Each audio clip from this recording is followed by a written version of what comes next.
Hello everyone, welcome to the Wealth Miners. आज हम करेंगे डीएसपी निफ्टी 50 इंडेक्स फंड का एक डिटेल एनालिसिस। साथ ही साथ हम ये भी देखेंगे कि इस फंड ने किस प्रकार के परफॉर्मेंस दिए हैं और ओवर द ईयर इस फंड ने अपने इन्वेस्टर को किस प्रकार के रिटर्न दिए हैं और इस फंड के पोर्टफोलियो में कौन कौन से स्टॉक्स हैं और ये स्टॉक्स कौन से वैरायटी और डिफरेंट सेक्टर से आते हैं।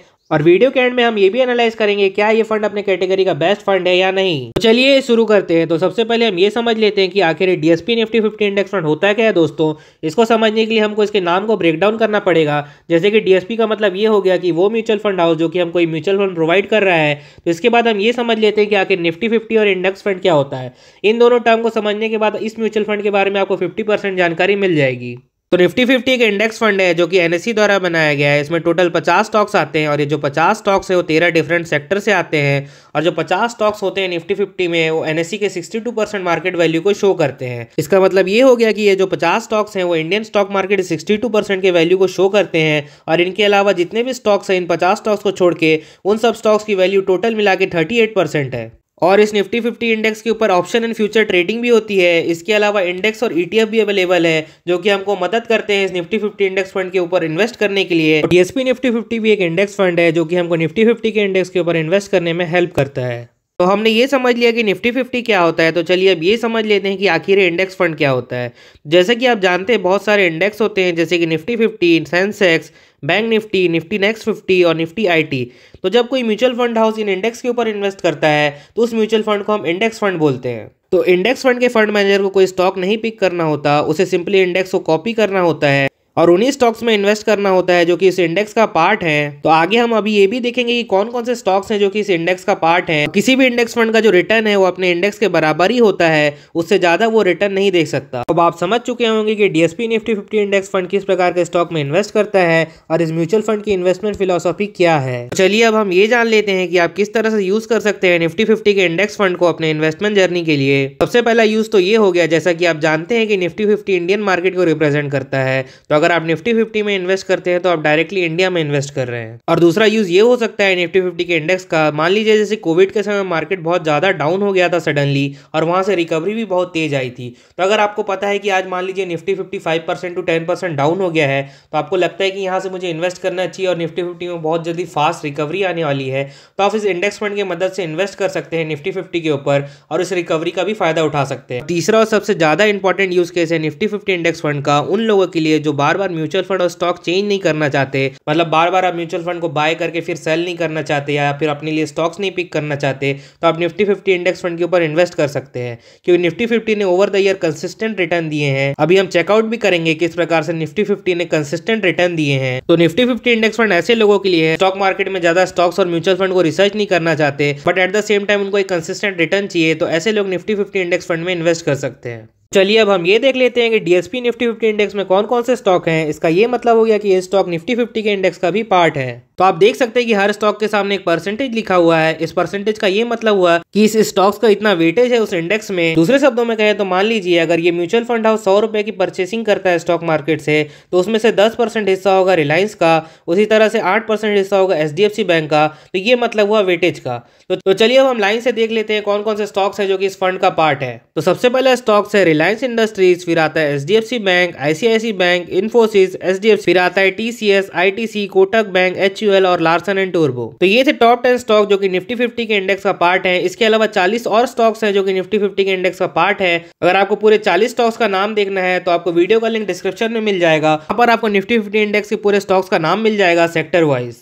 तो आपको मैं अब ये बता देता हूं कि मैंने आपको ये टॉप 10 कंपनीज के नाम ही क्यों बताए। जो निफ्टी 50 में जो टॉप 10 स्टॉक्स है उनका वेटेज ही 60% होता है और बाकी के जो 40 स्टॉक्स है उनका सबको मिलाने के बाद ही 45% का वेटेज होता है। इसका मतलब ये हुआ कि जो बाकी के 40 स्टॉक्स है उनका ज्यादा से ज्यादा 1 to 1.5% का वेटेज होगा और जो टॉप 10 स्टॉक्स है उनका 50 to 56% का वेटेज है। तो जो भी निफ्टी 50 का मूवमेंट होता है अप या डाउन उसमें ज्यादातर ये टॉप 10 स्टॉक ही रिस्पॉन्सिबल होते हैं। तो हमने यहाँ पे स्टॉक्स के नाम देख लिए। तो चलिए अब हम ये देख लेते हैं जो स्टॉक्स है कौन कौन से सेक्टर से आते हैं। तो यहाँ पे मैंने टॉप 5 सेक्टर लिख लिए हैं जिससे कि निफ्टी 50 में स्टॉक्स आते हैं। तो पहला सेक्टर है फाइनेंशियल जिससे कि 11 कंपनीज आती है, ऑटोमोबाइल से 6 कंपनी आती है, इंफॉर्मेशन टेक्नोलॉजी से 5 कंपनीज आती है, हेल्थ केयर सेक्टर से 5 कंपनी आती है और एफएमसीजी सेक्टर से 5 कंपनी आती है।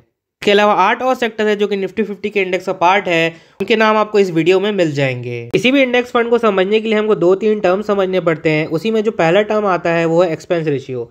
एक्सपेंस रेशियो का मतलब ये हो गया कि ये म्यूचुअल फंड हाउस हमसे कितने पैसे लेगा इस म्यूचुअल फंड को मैनेज करने के लिए। सेकेंड टर्म जो है वो है ट्रैकिंग एरर। ट्रैकिंग एरर का मतलब ये होता है दोस्तों, जैसे कि जो प्राइस का डिफरेंस आ जाता है स्टॉक्स को परचेस करने में। जैसा कि आप जानते हैं कि मार्केट में कंटिन्यूसली प्राइस चेंज होते रहता है, तो जो इंडेक्स फंड है वो क्या करते हैं, इंडेक्स को कॉपी करते हैं। तो कॉपी करने में आप जानते हैं कुछ ना कुछ एरर होता है। जैसे कि हम एग्जाम में अगर कुछ चीटिंग भी कर रहे हैं, हम दूसरे से कॉपी कर रहे हैं, तो उसमें कुछ एरर हो जाता है ऊपर नीचे। उसी तरह से मार्केट में भी क्या कंटिन्यूसली प्राइस चेंज होते रहता है। एट अ पर्टिकुलर प्राइस में स्टॉक्स को परचेस करना पॉसिबल नहीं है, कहीं ना कहीं ऊपर नीचे हो जाता है। तो जो प्राइस का डिफरेंस आता है उसी को हम ट्रैकिंग एरर बोलते हैं। तो इन कंक्लूजन किसी भी इंडेक्स फंड को परचेस करने के लिए दो प्रकार के खर्चे करने पड़ते हैं। पहला है एक्सपेंस रेशियो और दूसरा है ट्रैकिंग एरर। तो हम इन दोनों का सम कर लेते हैं तो हमको ये पता चलता है कि उस पर्टिकुलर इंडेक्स फंड में हमको टोटल कितना एक्सपेंस देना होगा। DSP निफ्टी 50 इंडेक्स फंड का एक्सपेंस रेशियो है 0.21% और ट्रैकिंग एरर है 0.06%। तो कुल मिला के ये हो जाता है 0.27%। और तीसरा टर्म है एसेट अंडर मैनेजमेंट। इसको हम शॉर्ट में AUM भी बोलते हैं। AUM का मतलब आप ये समझ सकते हैं इस पर्टिकुलर इंडेक्स फंड में कितना पैसा लगा हुआ है, या फिर किसी भी म्यूचुअल फंड में अभी तक कितना पैसे लगाए जा चुके हैं, इसको हम बोलते हैं एसेट अंडर मैनेजमेंट। तो DSP निफ्टी 50 इंडेक्स फंड में अभी तक टोटल 222 करोड़ रुपए लगाए जा चुके हैं। अब हमने ये समझ लिया कि एक्सपेंस रेशियो, ट्रैकिंग एरर और AUM क्या होता है। और यहाँ पे लास्ट कॉलम में आप देख सकते हैं दोस्तों, यहाँ पे लिखा हुआ है एक्सपेंस रेशियो और ट्रैकिंग एरर का जो सम हमने यहाँ पे लिख लिया है। एज ऑफ नाउ अभी मार्केट में टोटल 18 म्यूचुअल फंड अवेलेबल हैं जो कि निफ्टी 50 के इंडेक्स के ऊपर इन्वेस्ट करते हैं। उसमें से 5 इंडेक्स फंड मैंने यहाँ पे शॉर्टलिस्ट कर लिए हैं और अब इन 5 में से हम सेलेक्ट करेंगे कि हमारे लिए बेस्ट निफ्टी 50 इंडेक्स फंड कौन सा होगा। जो 3 क्राइटेरिया होगा जिसकी मदद से हम best Nifty 50 index fund select करेंगे होगा एक्सपेंस रेशियो, ट्रैकिंग एरर का सम और AUM। तो सबसे पहले हम ये देख लेते हैं कि इस फंड का एक्सपेंस रेशियो सबसे कम है, ट्रैकिंग एरर सबसे कम है, या फिर AUM सबसे ज़्यादा है।